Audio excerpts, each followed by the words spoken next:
Welcome back everyone. So how you can create a new user in Windows. So how we can do that in Windows 11. So let's do it.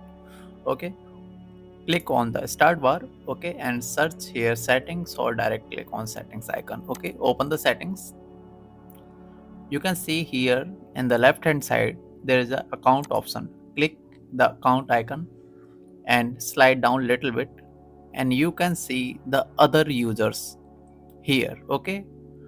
So click on the other users and here you have to add an account. So how we can add a new account? Okay, so click on add account, and in this video I'm creating a offline account. Okay, so I don't have this person's sign in information. Okay, click on it, this option.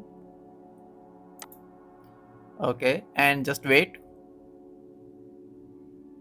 and now you can see add a user without Microsoft account. Click on hit here. Okay, so I'm creating a user, it's named test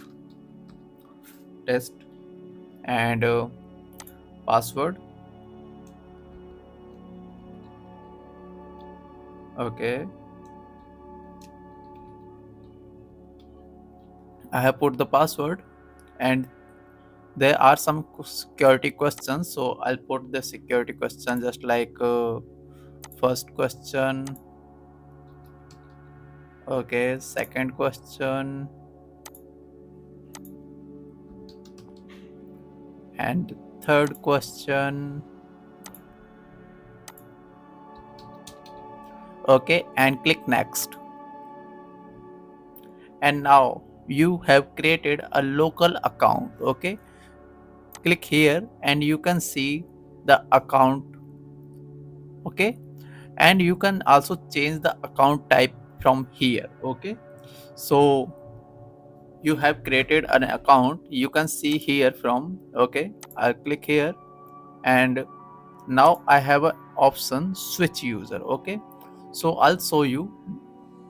Okay, let me switch user,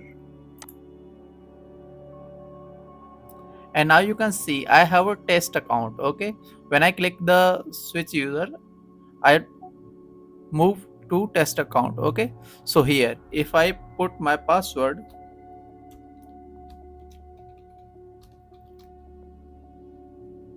and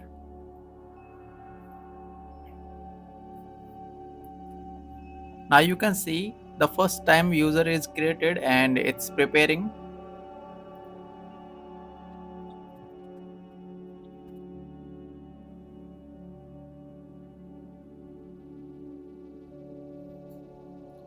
And now you can see we have successfully logged in. Okay, so you can see the profile is here. Okay, so the desktop is here and you can see the user test here. Okay, so that's it for today, and I'll see you in the next video. Thank you for being here, and if you like this video, please subscribe this channel and